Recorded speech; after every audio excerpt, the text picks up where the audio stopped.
Hello, everyone. It's Annette.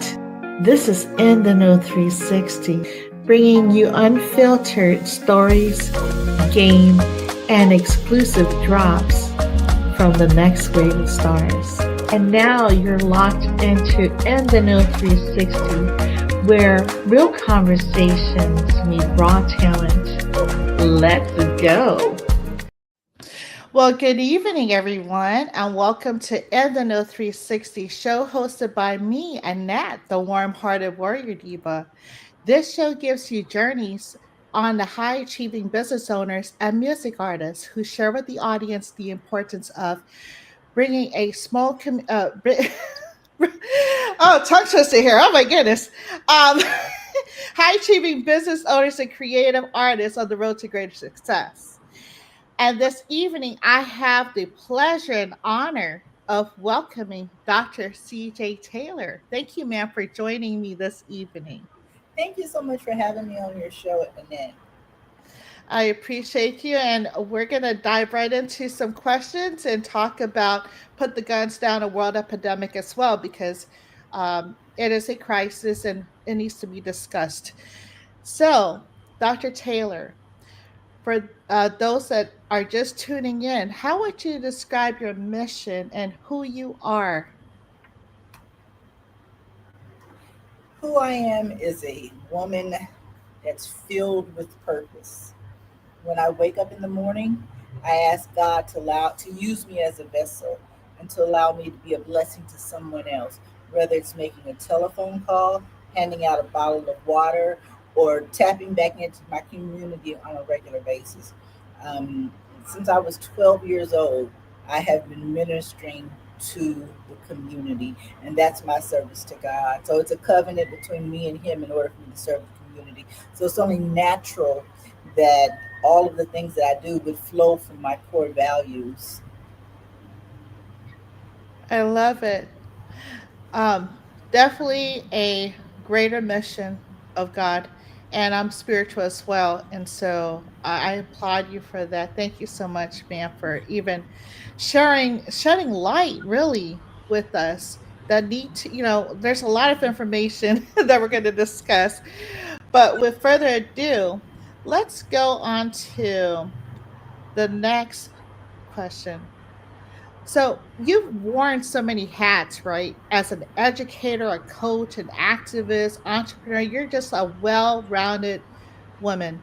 Um, how do all these roles connect in your work today? Again, I have to go back to my core values: finer womanhood, sisterly love, community service, and scholarship. Everything that I do, anything that I attach my name to, my brand to, has to feed into that. And if it doesn't feed into that, then I'm not doing God's work, because He didn't place me on this earth just to exist for myself.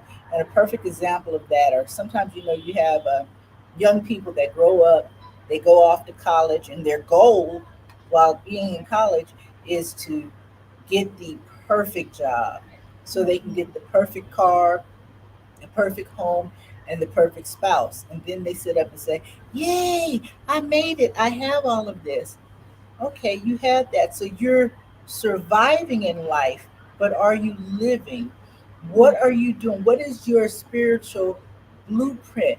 You should give back more into this world than you take from it. So if the only thing you're doing is taking care of yourself, then you're not doing enough. I never want to be viewed as that person that didn't do enough.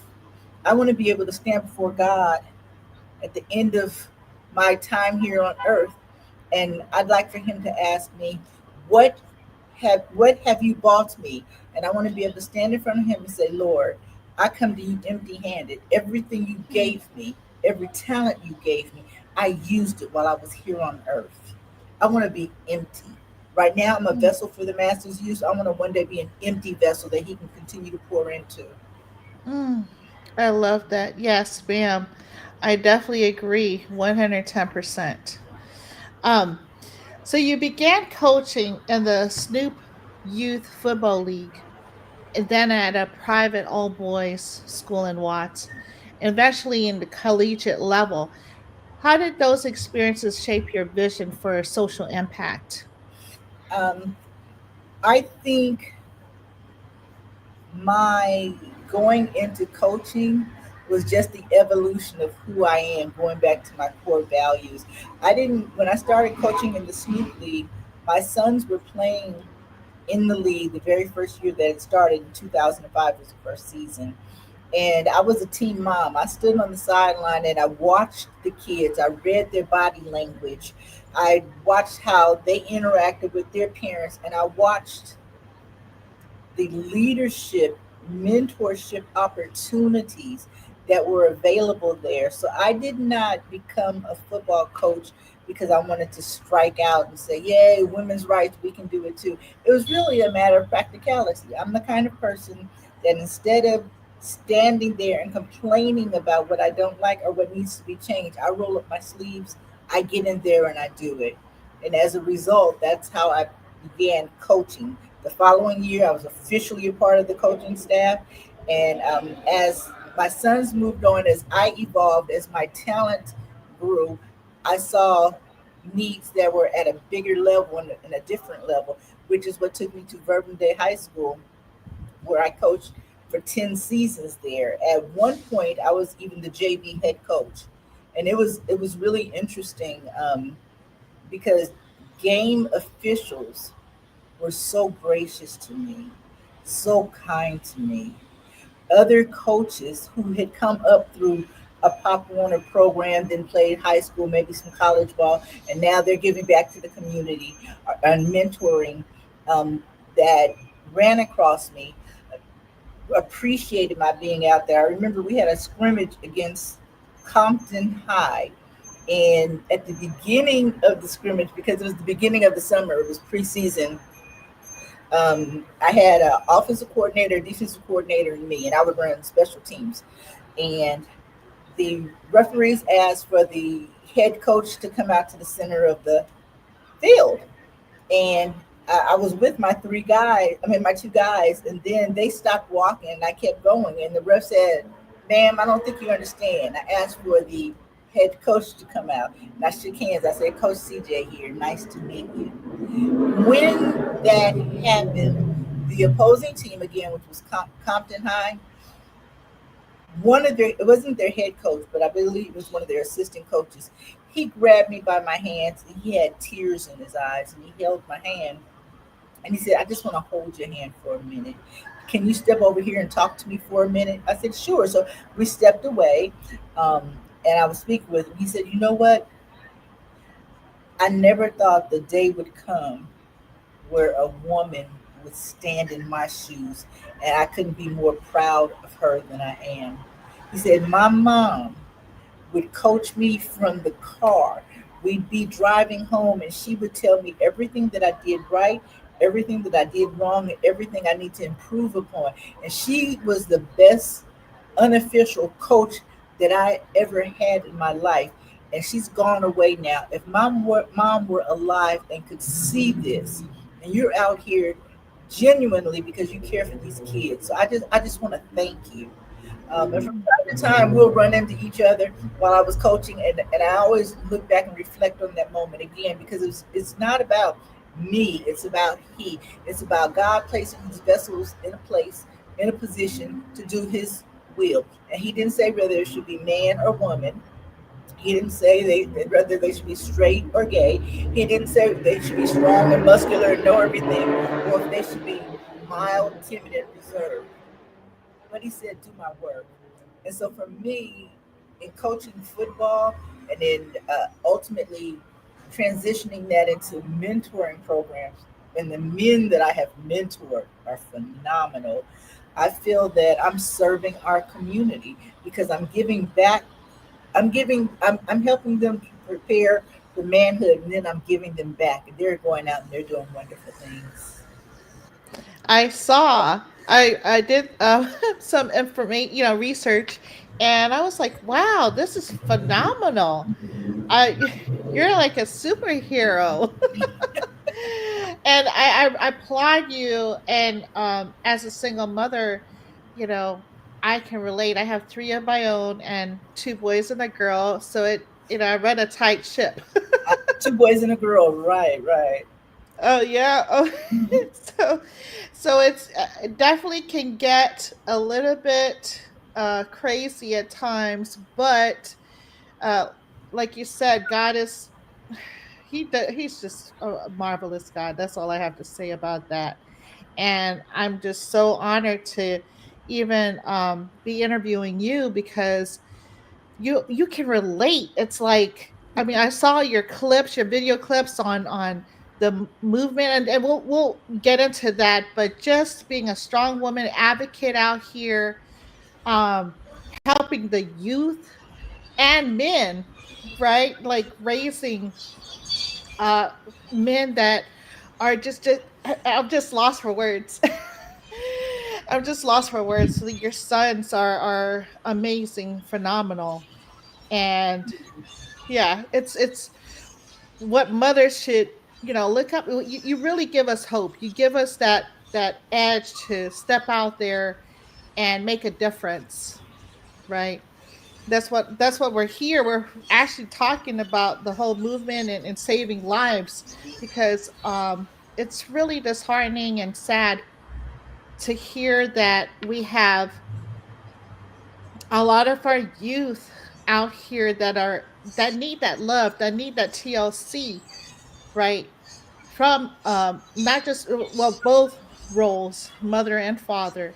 And anyway, so I don't want to get teary eyed right now. 'Cause I can get so emotional because I understand that you know what, you have a right to feel.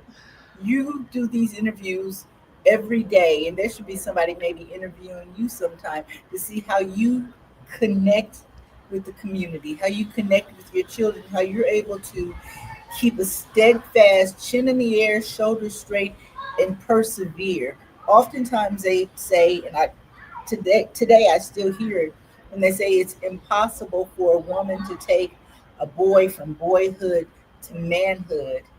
And I say you're wrong. I raised two men, didn't Mhm. skip a beat, but I was smart enough and wise enough to place them in a position to win, to place them in sports, to give them male mentor role models, to have them establish relationships where if there was a question I couldn't answer, I have somebody on speed dial that can. Coach Ward, whom you've had, he was one of those mentors for my sons as well, and mentored me. I refer to him as the godfather of Los Angeles because he's very well connected, but everything he does is for God the Father. So I refer to him as Godfather of Los Angeles. But it's okay to feel. If Yeah. we When we lose our compassion and our empathy, that's when we don't care what's going on anymore. And social media is a very mean, ravenous beast.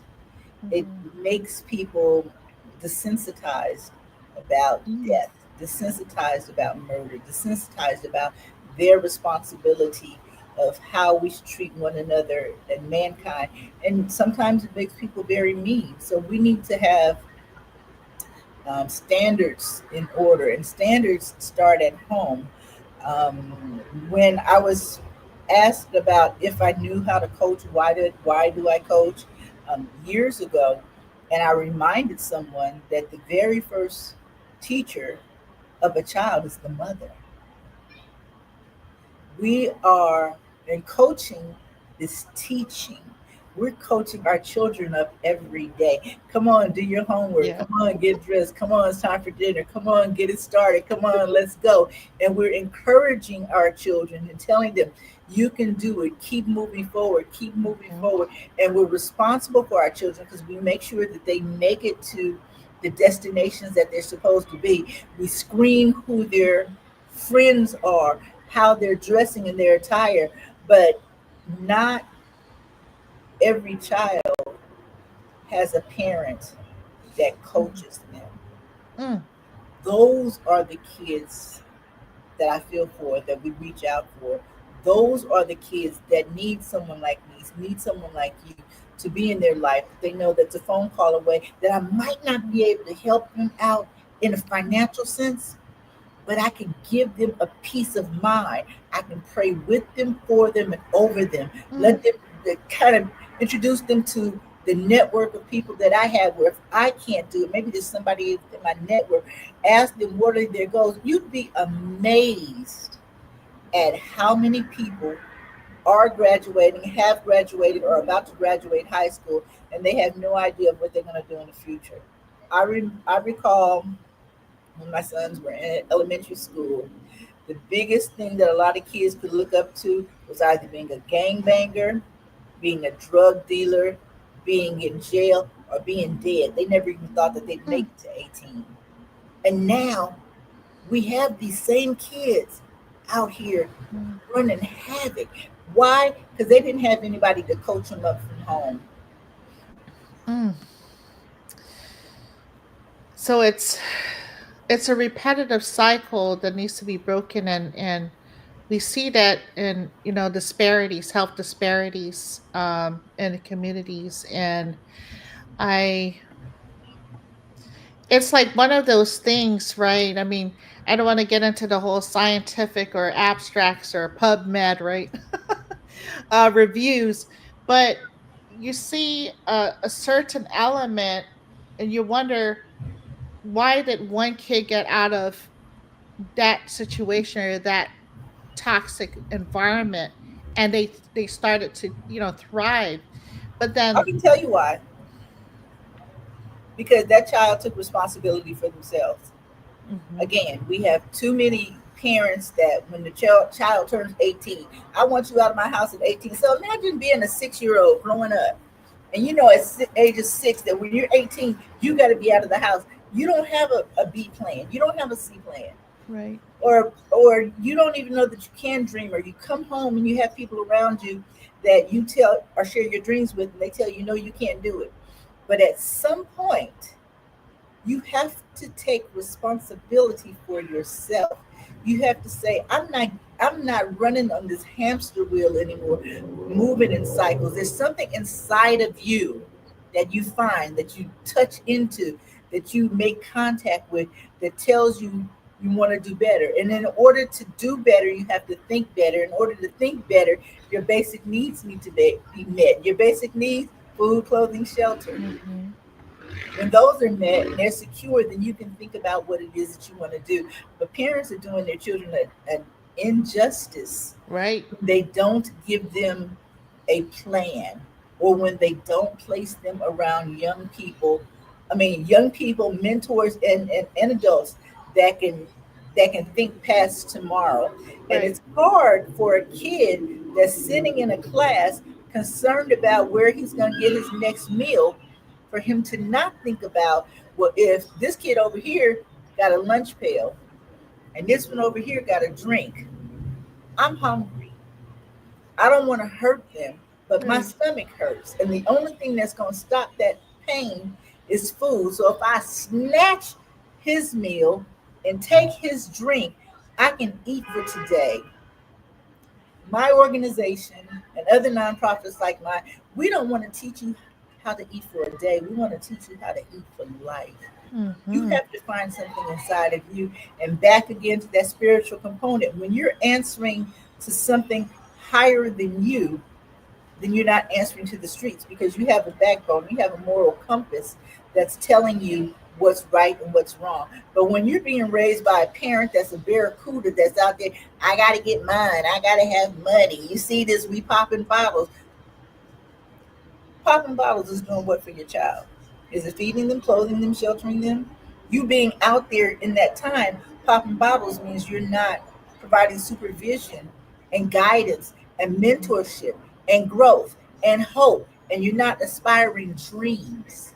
I want to see every single kid succeed. And as I said before, when I see a problem, I don't just sit down and talk about it and take notes. I immediately go from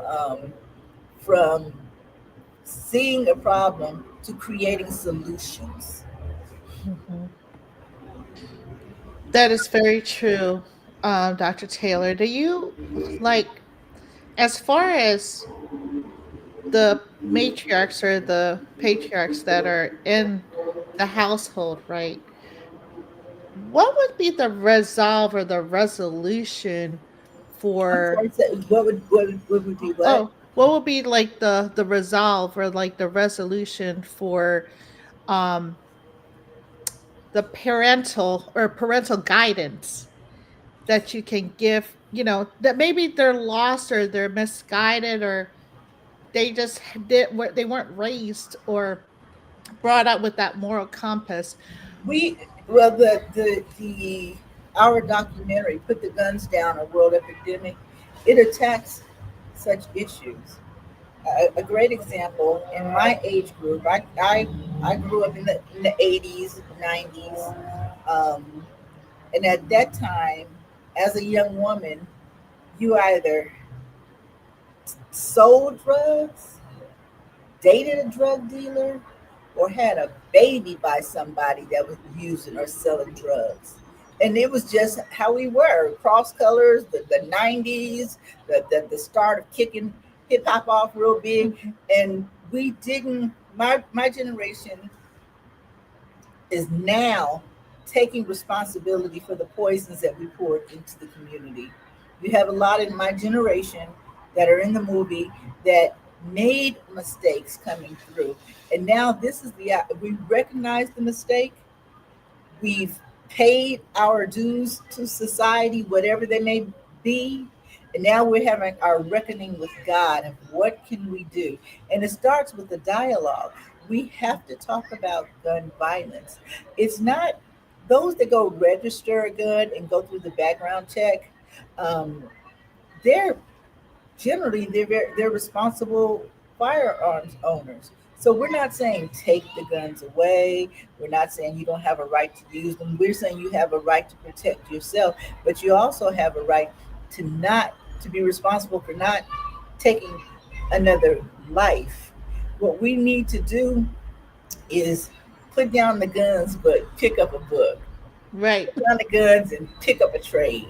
Hmm. Pick up a passion, pick up something that you can do that's going to make you feel good about yourself, feel good about your community. So my generation now, we are discussing it, we're talking about it.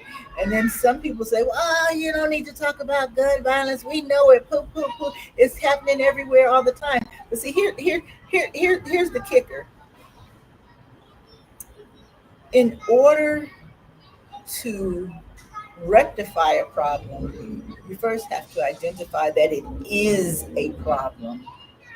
Put the Right. Guns Down, a World Epidemic by Terry C. Carney, Eric Herbert, and narrated by Ice T, puts it out there plainly, clearly, gives you the history of how we got to where we are, how we reacted to where we are, Mhm. the lives that are left to pick up the shattered pieces Right. after a loved one. And I'm at a point now, and I actually got this from Cortland Bridges, who lost her daughter, Kai Alicia, Hmm. uh, that her daughter wasn't lost, her daughter was murdered. She was stolen, she was taken Hmm. away. So, not said, oh, so and so was lost. So, no, they're not lost. They've been found. That bullet found them. Mm. What could we have done to prevent? They're not lost. Right. The bullet found them. What could we have done? What is our responsibility? What is it that we need to do more? So the movie is a call to action. Each Hmm. time I've seen the documentary, and I know what's going to happen. I know what I'm saying in the documentary because I show up several times. I know what everyone is saying in there, and it leaves me in a very somber place where I sit there and I ask myself, what more could I do to help Right. eliminate this situation? And it's not even it's past now saying, well, gun control, because in California Right. we have some of the strictest gun laws. You do have to do a background check, you do have to do a waiting period, you have to Right. take I mean they take you through so much Hmm. to get a firearm. It's not responsible gun owners, it's the irresponsible.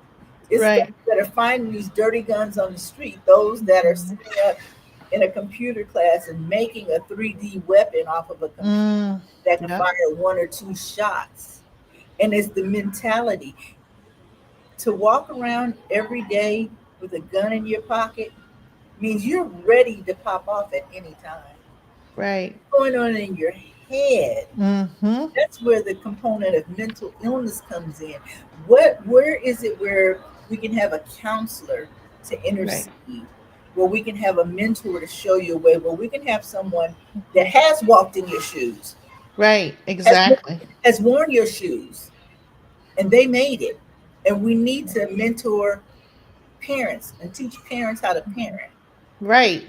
Because what you have is my generation was putting out crack babies. Now you got crack babies as parents Mm, raising children. So you got crack babies raising gangsters. right. And changing the narrative is, we all have to work together at home first on ourselves, right? Because it all starts with the healing process. And with that is God. Your spiritual, whether whatever religion you Uh, believe, as long as you're centered in that component and start healing yourself, then your mental starts, um, going in alignment in the right direction in God's mission and purpose here while we're living on this planet. And I just feel like that's the component to then also, and I'm glad that you brought it up, Dr. Taylor, about the whole getting a weapon or getting a gun. You have to be, get going through the licensing process. But of course, there's the illegal guns out there as well. Honestly, if like just I was telling, I forget who, one of the my interviewees, that the missing component when you get a physical, like say for instance, you're going to school and everybody, you need to get your vaccinations and such. But I always wondered, why wasn't mental health addressed in that physical component, right? Why didn't doctors or schools or what have you wanted the parents to make an appointment to see where you are in the mental health department? Let me ask you this though: is that their job? Teachers' position is to teach our children and to educate them on reading, writing, and arithmetic. That was the Right, they have a they're understaffed, underpaid, right, underappreciated. So to put the problem of illness evaluations on their plate, I think we're asking a whole lot. right. However, if we can put mental crisis interventionists into the schools and the Hmm. teachers can identify what's going on with the kid and then maybe refer them to the office who has resources that can be wider. But typically in minority communities, when it comes to mental illness, we don't seek help. We Right, seek a bottle, we seek a joint, we seek aggression, we seek money because that's an evil spirit. We seek money, we seek things for immediate gratification, and hmm, we seek the church instead of getting a professional counseling that we need. We say, well, let me hit my knees, let me go to church, let me pray on it and see what God will do. But prayer without works is dead. right. You can't just pray on it, you have to stay on it. Hmm. Yeah, which I was honestly fascinated as to why, just coming from a public health perspective, right? Because that's what I did for so many years, as to um it's required that you get like the vaccinations and such, but the mental health piece is missing because usually um it's just the physical aspect and not the mental aspect that's required from the counties or from the government. And so that I have a whole soapbox on that, and I talk with my colleagues in public health about it as well. But most definitely, it's it's a big it's ball of wax basically, to say the least. Let me So ask, with you coming from a public health perspective, let me ask, as taking the example of the vaccine. So when a vaccine is given and you're doing a quick assessment of which arm should I put the shot in, what your medical history is, are healthcare providers, or aren't they? I question, are they actually mandatory state reporters? Because if you have someone come in and you can tell that they're off, like they're a tick off, like really off, like you look and see, you mhm, can do a general assessment to see how they're dressed, have they eaten, what their teeth look like. Can you in Is there any framework there where you can give resources or referrals for mental health, or is it I'm just going to give this shot and pray for them and let them go on? Because that would mm, fall in line with possibly, and again, we're looking right, for solutions and resolutions. right. So that could be something that one could consider. Yes, I think that there's like a pre-screening that's done, just in general, like, even for like the safe guarding of the public.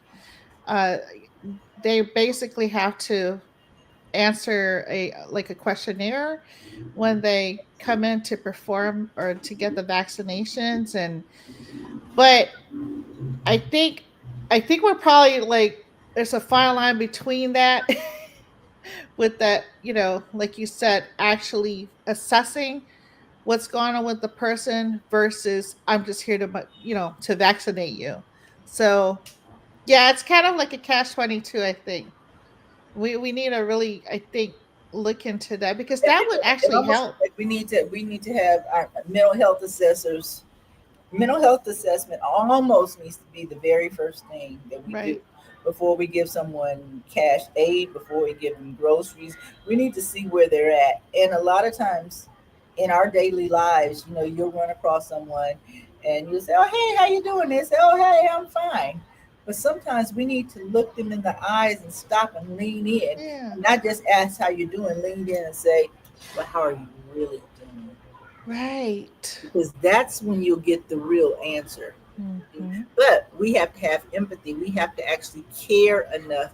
And we don't care enough because we know that if we do care, then it then becomes our responsibility to help come Hmm. up with the solution.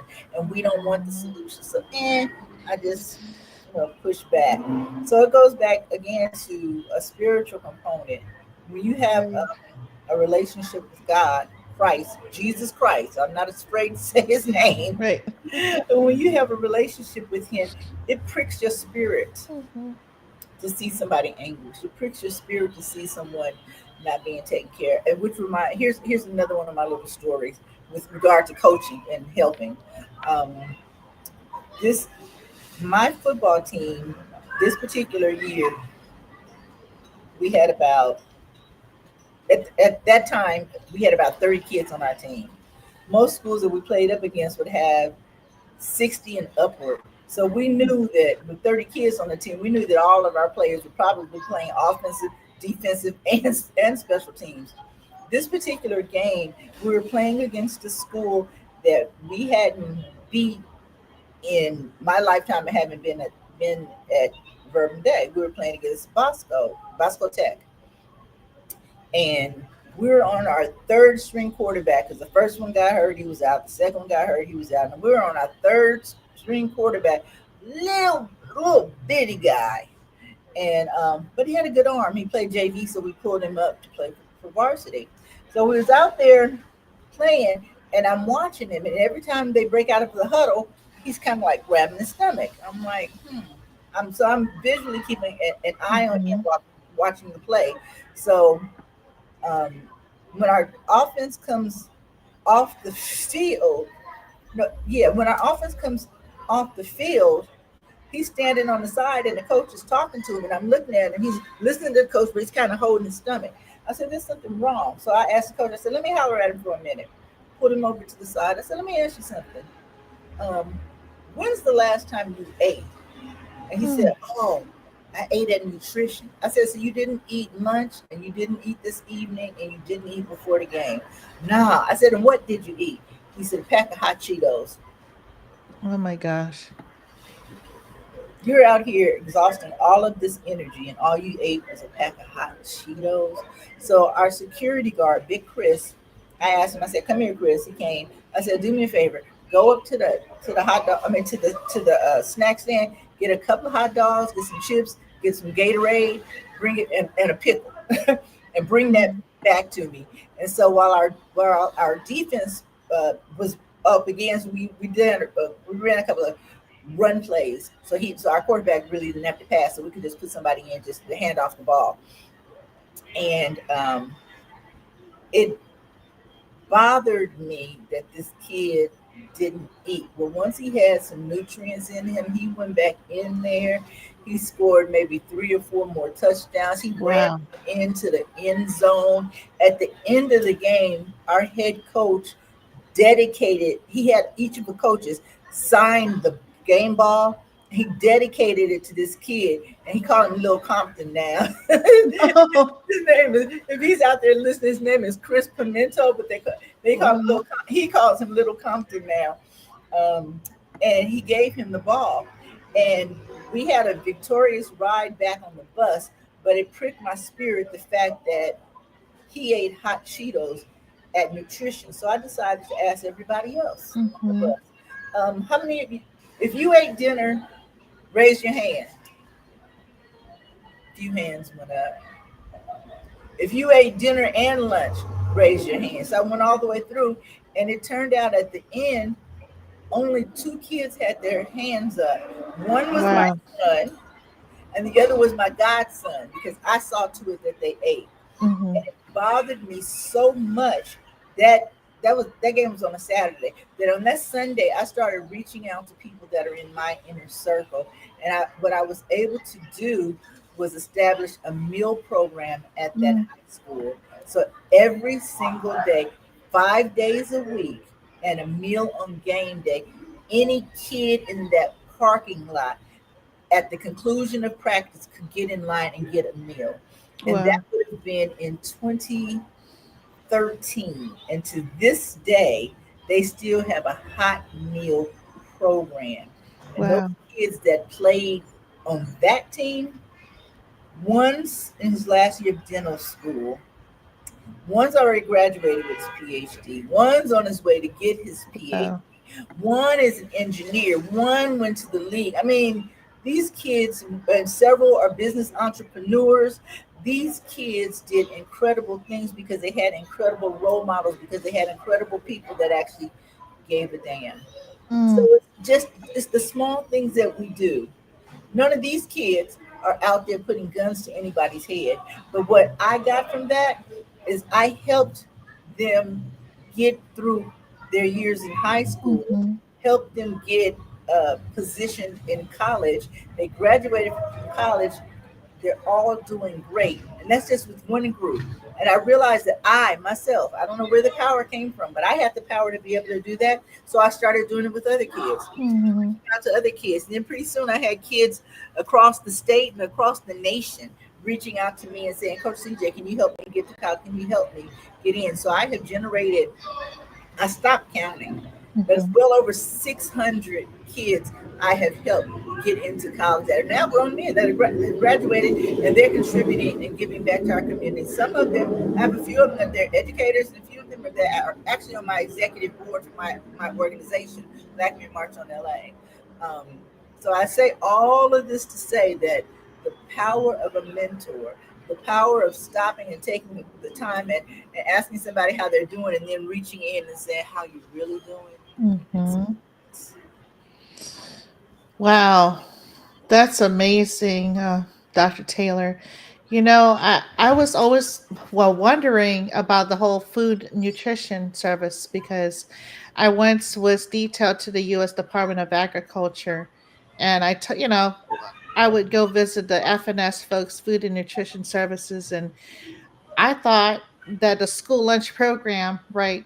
It's unfortunate that you have to have a certain amount of income to qualify. If you go above a certain amount, then your kid doesn't qualify, which is very disheartening to me. It And is because their parents are the working poor.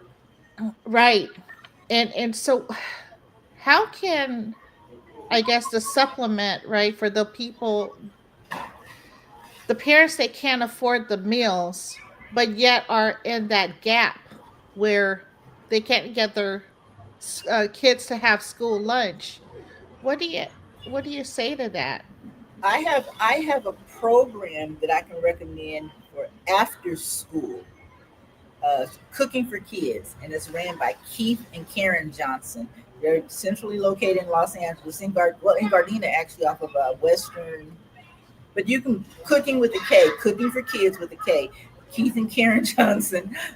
So they run a program for after school where they have a service of people that come out. You tell them how many meals that you need, and they see to it that these hot meals come every single day between the hours of just say 3 o'clock and 6 o'clock, the hours that you say, and then they have someone that'll help clean up. They monitor it to make sure everybody gets a protein, two vegetables, and a milk. Um, but everybody eats Hmm. when you use programs like this. I think the state of California right now, particularly in well, I know in private schools, you got to pay for your food no matter what. They don't. Right. You have to pay for your lunch every day or take your lunch with you. But in public schools, most of our kids should be able to qualify.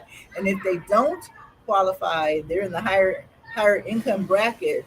That's where, as I said, that's when you have parents that are the working poor. That on paper, the money is there, the house is there, the car is there, but you have so little money left regarding Right. groceries, and it's amazing that we have a leadership of this country that touts the fact that groceries is a new word. I know you haven't heard it very often, but groceries is new, and everybody's talking about the price of groceries going up. But when you've never had to pay for groceries, you could care less what groceries cost. But a Hmm. hungry child is a hungry child, and we as parents, we know when eggs went up, and we were all talking about the Yeah. price of egg because that was real. That's Right. something that is like, wait, I can't afford eggs, I can't milk, cheese. I mean, Right. the basics. So I'm certain that if there's a parent who fills out the application, turn it in. Right. See if your I kid is turn it in. Yeah. Turn it in, and then let a governing body tell you no, you don't qualify.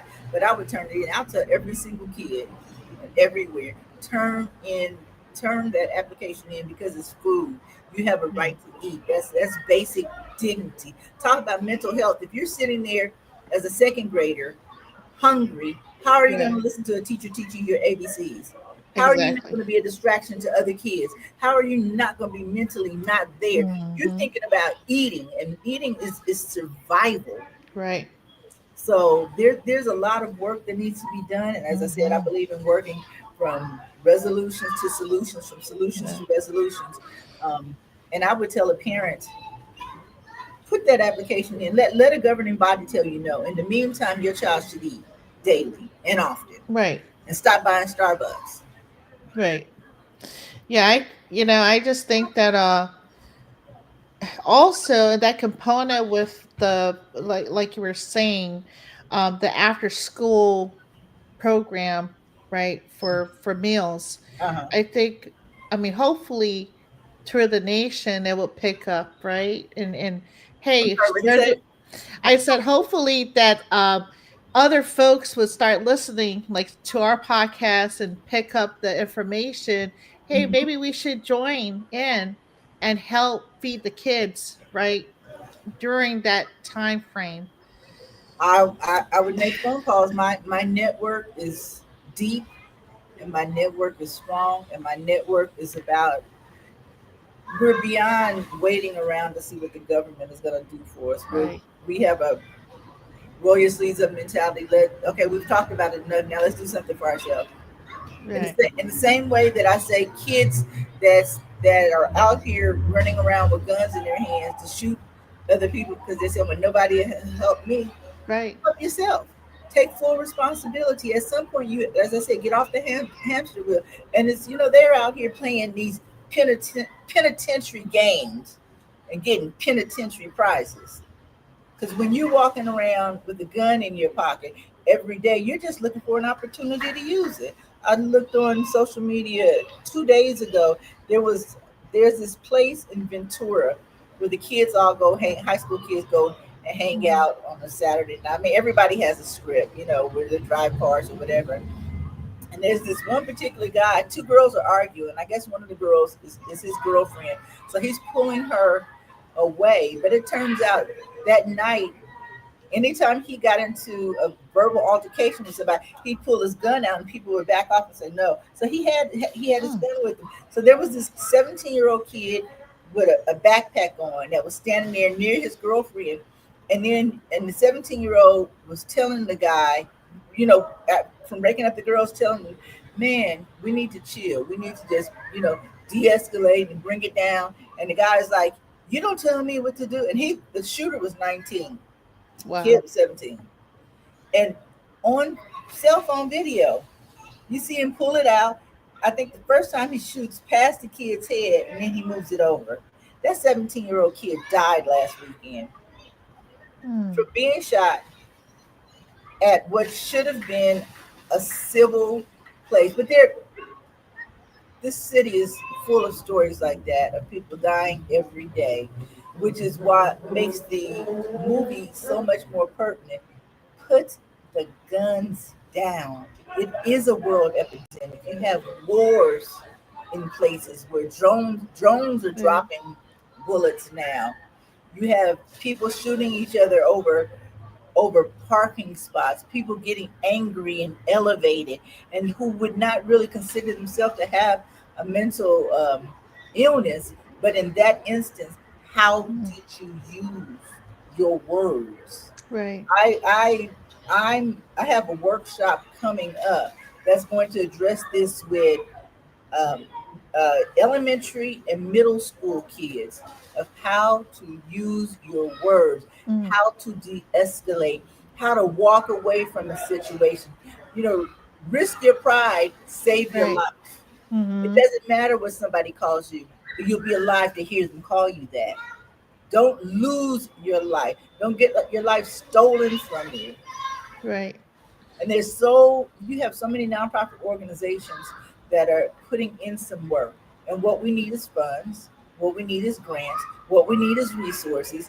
Instead, the city will give a large grant to build something for somebody obscure, but not put the money in the right place with the kids. And then it becomes trickle down. Or when you do get the funds, um, they they they I'm not gonna say they don't allow you to use all the resources that are available to you.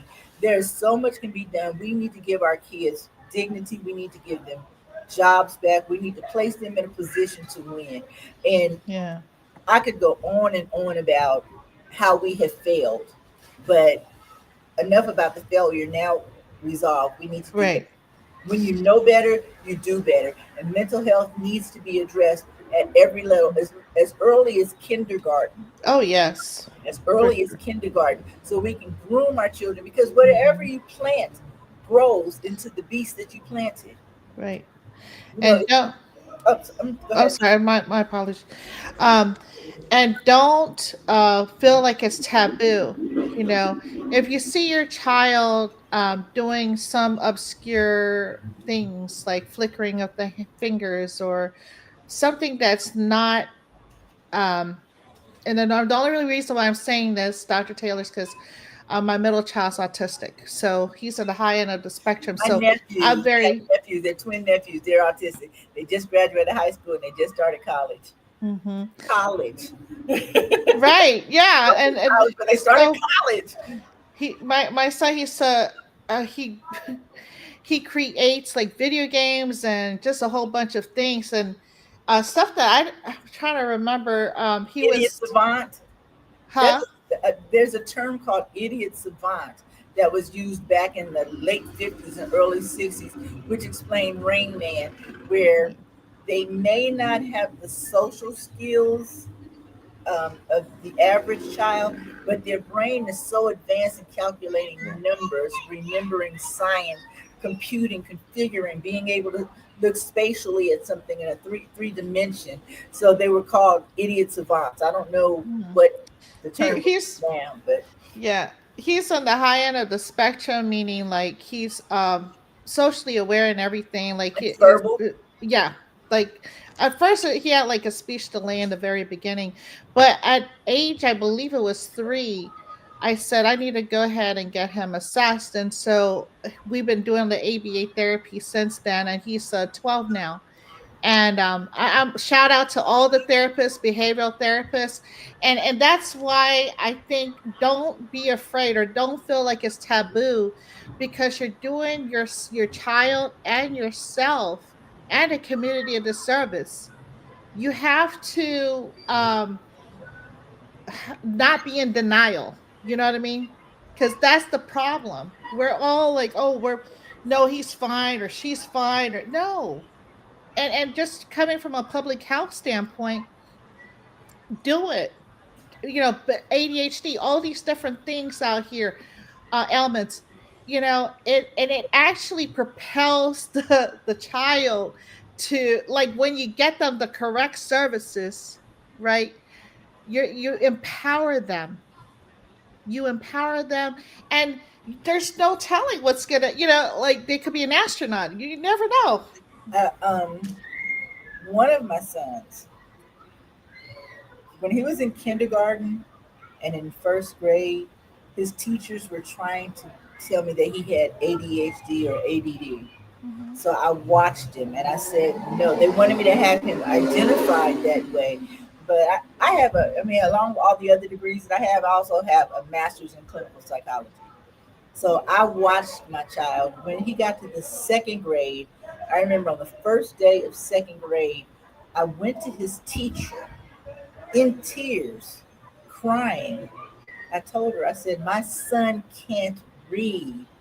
And she asked him to recite his ABCs and to point out a few of them. She said, he'll be all right. I have him. I'll teach him how to read. He'll be okay. Well, that same son that they wanted me to have listed as ADD or ADHD and have it on his jacket for the rest of his life, that son went on to graduate third in his class from high school. He went on to play football at the University of Texas and earned his BA. He went on to earn his master's in educational policy from the University of Texas, where he was the graduation speaker. He went on to earn an Archer Fellowship, which took him to Washington, D.C., which gave him an opportunity to work for Senator Patty Murray. After leaving, while in her office, he applied for a Congressional Black Caucus Fellowship, and he was awarded a fellowship where he worked for Frederica Wilson, who's the well-known congressional member that wears the cowboy hats from Mhm. Florida. From there, see how God will do it? Mhm. From there, he went on to become a presidential appointee of the Biden Harris administration, Mm. special assistant. Mhm. I'm not assistant, a special advisor Mhm. to the United States Secretary of Education. So he worked in Senate, Congress, and the presidential cabinet. This is the same kid that you guys wanted me to have identified as ADD, ADHD, when what he needed was a parent to pour every bit that she had into him, to inspire him, to be there and let him know you can do it. Yeah. Nobody determines how far you go, how high your star goes. You determine for yourself, and the only person that you're ever in competition with is the one that's staring back at you in the mirror. So Mhm. mental health I can't say enough about it.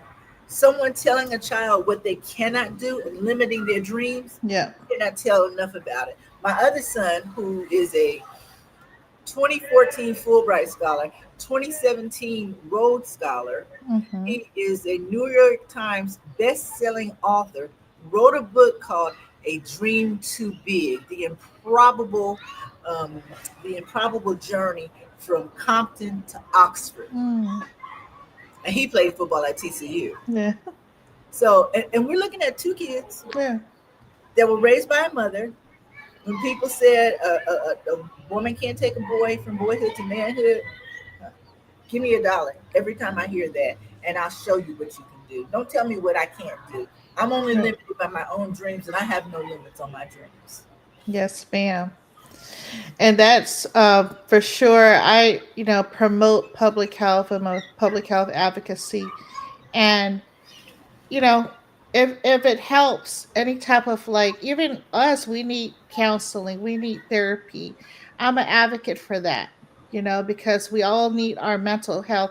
We're not super. We're what's the word? Like, we're not superheroes. We're superheroes in our own human form, but Please, you know we wear an S on our chest. right.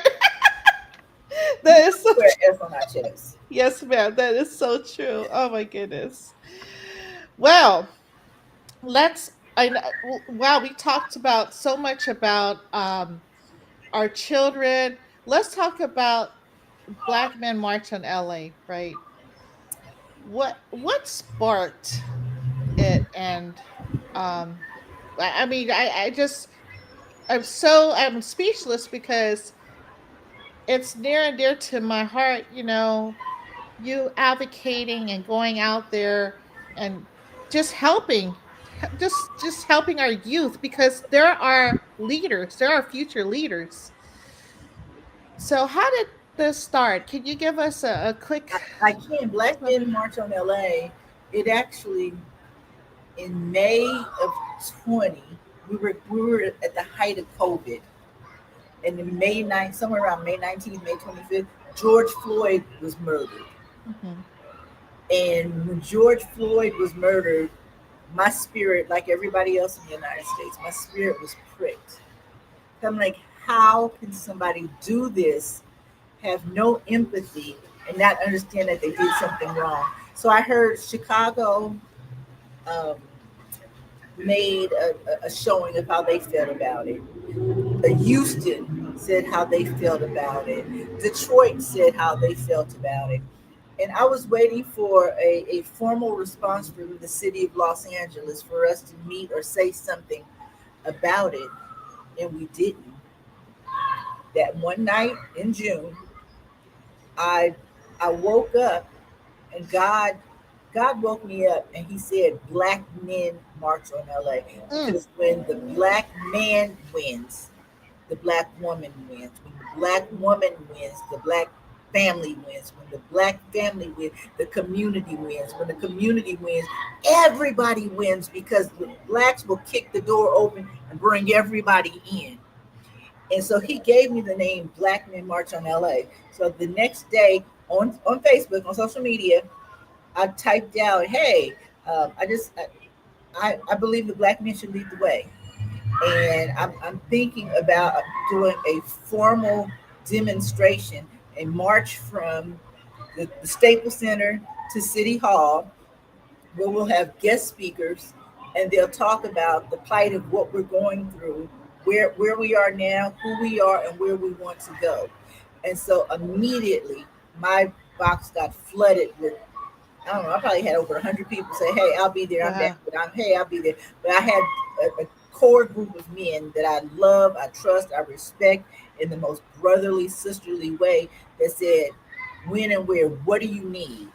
And I said, well, let's all hop on the line on Tuesday night and let's talk about it. So from that call that we had on that Tuesday night, we met every Tuesday. In 2 months during the height of COVID, we were able to form a coalition Mm. that's still strong to this day. And we stand for community service, Mhm. we stand for leadership, we stand for mentorship, we stand for political advocacy. We drafted 4 bills to curb police policy and to weaken qualified immunity. Mm, So it came to me as a vision, and from a vision it became a passion. From a passion it became, this is who I am from now and for the rest of my life. mhm, I will work with, for, and about Black Men March on LA, because I 100% believe in what we're doing is service in the community. We're servicing youth. This summer coming up, we have a program called Community Redevelopment, Empowerment, and Employment, where we're going to hire young people to work jobs. We're going to pay them 14 or 15 an hour to start off. We're going to give them fair wages, and we're going to help them reimagine the Vermont corridor that was damaged in the 1992 riots. And the city at that time was given something like $24 million to restore the Vermont corridor. The mhm. work had never been done. The money was siphoned and given off to other organizations. Wow. Now we're going to do it and bring it back to restore it in what it should be. And our goal is actually have it beautified before the Olympics. But instead of waiting for the city to say, "Oh well, we'll give you X amount of money," we're going to do it ourselves, and it'll employ the kids. It'll Uh-huh. have a uniform look on Vermont Avenue in a specific area. Those that have houses in that area, those that have businesses are partners. They'll have a say so in what we do and how we do it. We're going to make a green area so it's great for our Mm, environment. We're going to yeah. make it eco friendly. We're going to make it fire resistant. We're going to Nice. create sidewalk safety zones so when kids are walking back and forth to school, they don't have to kick a bum or a can or something Mm, out of the way. So, and oh, we have, and that's just wow. one of our small tasks. We have some things that are even greater coming down Wow. the line, that are coming down the line. But we have an answer that will save every underserved community in the Wow. world, Mm, not the state, right. not the United States, in the world. If it's an underserved community, we have a Yeah. plan of action of how to take them from zero to Mm, hero. And so I'm excited about the work yeah. in Marches on LA. We support Terry Carney and put down the guns of World Epidemic. Yeah. As a um, he brought us in to see what it is that we can bring to help, Yeah. at a voice, how we can use our voice to get out there as an organization and Yes. work with stopping the violence. And I'm very grateful to Terry Carney, Coach Ward, Yes. Swab, Churchill, Eric Herbert, uh, Thomas, everybody that has worked on the project, Mhm. because it's been a labor of love for Terry for maybe 5 years or so. Wow. Yeah. Nobody is making money off of it. Nobody is Right. getting paid off of it. Nobody is saying, well, cut me my check, cut me my cheese. It's not that. It's a message. Our generation broke it, and our generation needs to fix it. Mhm. And how can folks get with you to support this effort? I really, I just want people to reach out, and even if it's just a volunteer of whatever you need. Um, Um, they can visit my website and send me an email. Well, two ways. First, my website is Black Men March on LA.org. So if you visit my website, then you'll be able to see there's click here and be able to contact me. Or if you want to write me directly, the email address is Bamola2020. So it's B, which is the letters for Black Men March on LA, BMMOLA 2020 at gmail.com. okay. And I Um, promise, I read every correspondence that comes to me, and I respond back to every correspondence that comes to me. wow. And I'm sure it's a lot. It's a fair share, but you know Okay. what? Bring it. I'd love more, because then that means that I have somebody's ear, that I'm reaching out, that I'm making a difference, that I'm making impact. Sometimes returning a telephone call, returning a text, returning Right. an email, can save a life because somebody knows that they were hurt. And a lot of times people want to be seen. They want to Right. they want to feel that you hear where they're coming from. And sometimes, just to listen to ear. God gave us two ears, one mouth. Listen twice as much as you talk. Right. Exactly. No, I actually am pulling up the so that way people can see. I think I had it. Let me see. I have your link tree here. Okay. I'm going to go ahead and pull it up so folks can Okay. copy the information. Okay, here we go. Okay, this is her website, blackmenmarchonla.org. Just want to show this to folks. Somewhere on there, probably on the last page or so, it says how to contact us. Okay, let's see. Oh, here, drop us a line. There you go. Drop us a line. I love this. And then it gives you the information dialog box here to submit. Oh, and contact information. Contact us. Okay. So make sure you guys tap in. All right. Um, well, with that being said, let me go ahead and share this other site here because we know you're a phenomenal coach. And I said, wow, this is very nice. And how you That one would helped be Coach recruit. CJ, Coach COACH, Coach, and it's CJ, CEJAI at Gmail. At gmail.com. Okay. And then for, let's see here, hold tight, home, the recruitment. So recruitment 6.0, this is where That you would be on the started, Coach right? CJ With page. the coaching. And Um, I love him. He's my brother, my mentor. Um, he's the only person in the universe I think that could bring me back onto the football field and out of retirement. That's Nate Turner. He played football in college at UN. He's from Jordan Downs, so he's definitely from the hood. He played at UNLV. Then he went on to play for the Chargers when they were in San Diego, and then he played for the Saints. And he came back. He was the head coach at Southwest College, and I was probably the second call that he made, and we didn't know each other at the time, but he had heard about me and my reputation, and he called me and asked me to join his coaching staff. And I said, okay, let's make history together, making me the first woman in the state of California to coach on a collegiate staff, and one of the first three or four women to coach in the nation. wow, that's phenomenal.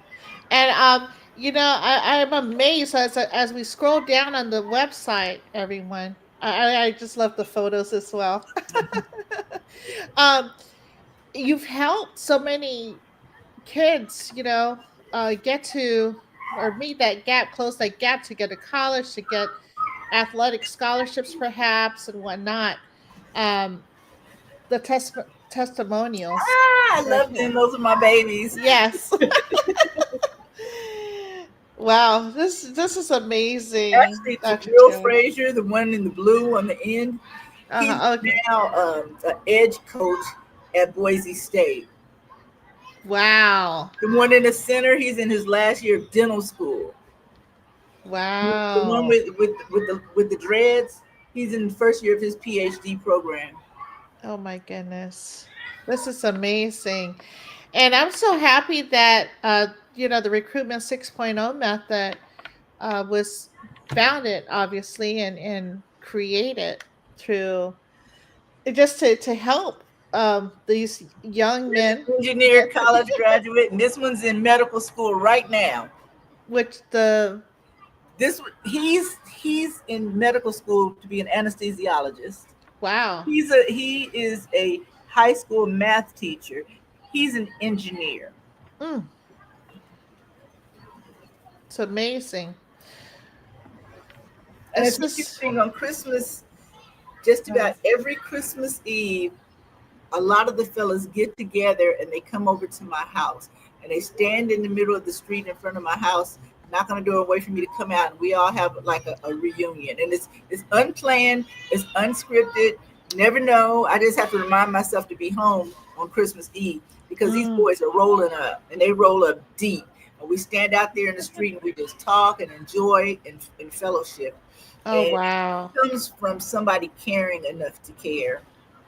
That's amazing. It's just, it's like your extended babies. And I love how the way Coach Ward says, we have to help the babies out because technically, everyone, we're all God's babies, right? So, well, this has been amazing, Dr. Taylor.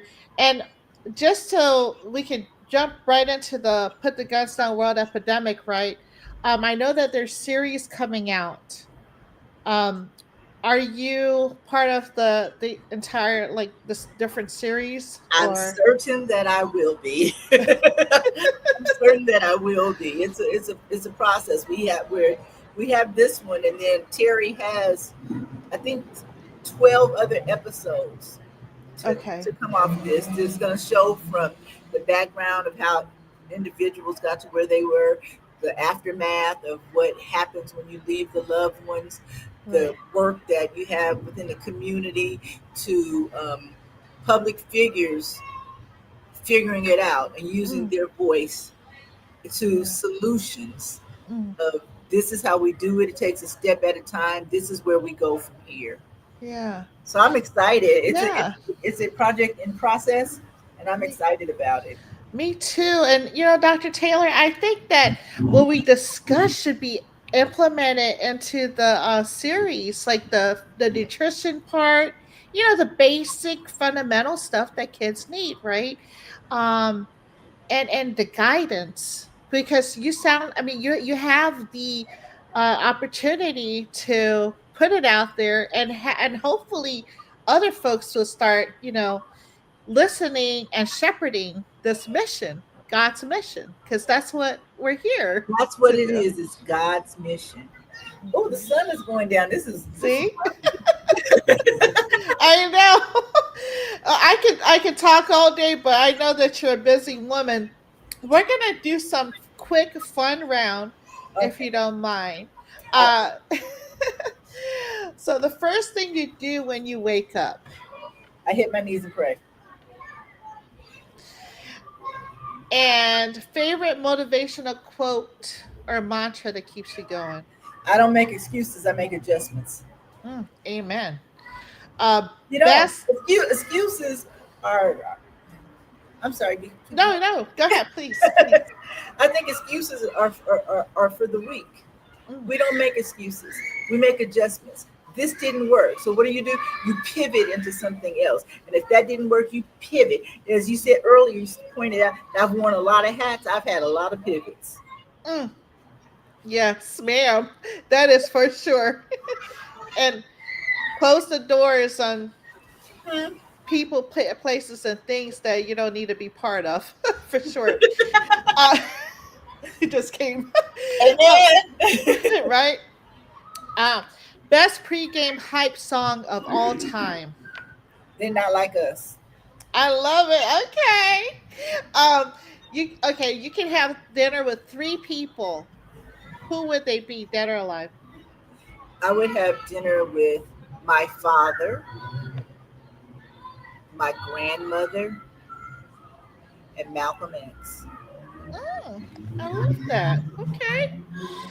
Most slept on quality every coach Oh, wait, needs. hold on. A motorcycle passed me Oh, here. Okay. most slept on quality every great coach needs. I'm sorry. Ask the question one more time. Most slept on quality every great coach needs. A great, you're not a great coach unless you help the kids post season. Mm, Most coaches are always looking for the next kid to add to their roster that's going to create a superpower team. And what I noticed is that for seniors, the last game you play, the last down you run, The coach never mentions your name again. They don't look back at you. You go that whole spring semester and can't even get into the coach's office. Coaches are responsible. Like I say, coaching is teaching. It's your responsibility to take care of that student, to see to it that they make it to the next level in whatever direction they go. Because for some kids, college ball is the way. For other kids, working a tool, I mean, a trade or a skill. But you need to make sure you set each kid up for something. So what a lot of coaches sleep on is that these kids are only as good as their last play.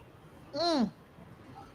Yes, and when you're coaching, it should be a lifetime thing because that's all. That's mentorship. That's God's work, right? um, your favorite spot to eat in South Central LA? Ooh, sure. I'm gonna go old school. Roscoe's, Okay, I need to Roscoe's check House of it Chicken out. Waffles. Ooh, that sounds good. I'm hungry now. What's one thing people would never guess about you? Uh oh. I was a Laker girl. Wow. Really? You were part of the Lakers. Wow. I bow to you. Yeah, I think that's something that they would never guess. That is so cool. Wow. Okay. Oh, and the Uh, other one would be that I worked at Gucci's on Rodeo. I sold men's suits in Gucci's. oh, okay. I still get a 40% employee discount from that. That's back I, when I was in college. oh, I love that. Um, and the one word your players would describe you. I'm sorry, say it again.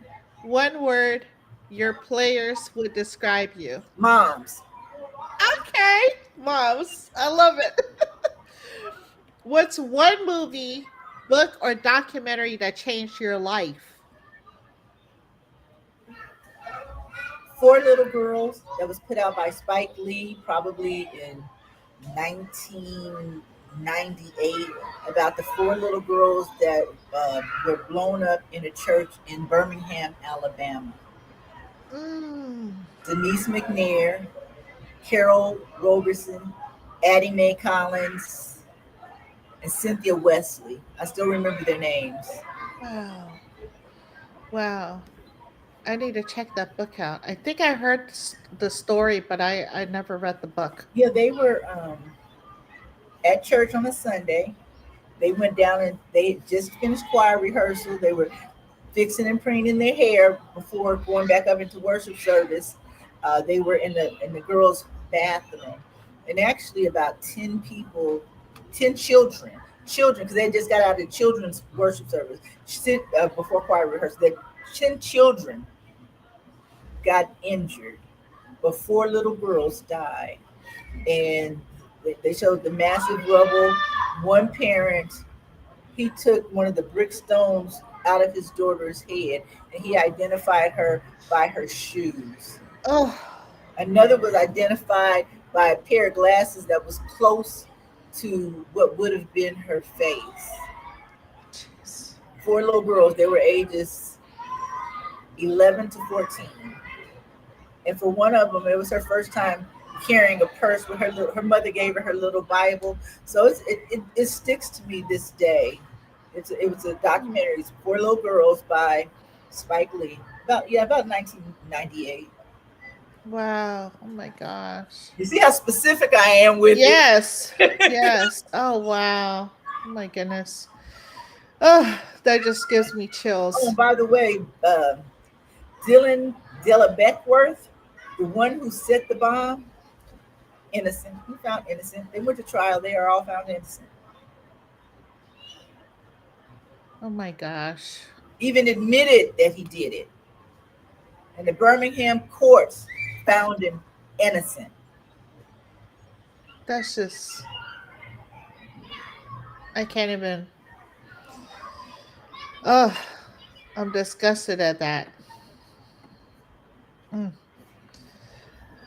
Well, um, moving on. What if you weren't doing this work, right? What would you be doing? I'd be dead. Mm. Dr. Taylor, this was supposed to be a fun round, not a. I'm Well, sorry. I gotta be honest. Only Yeah. death will stop. Only death can stop me.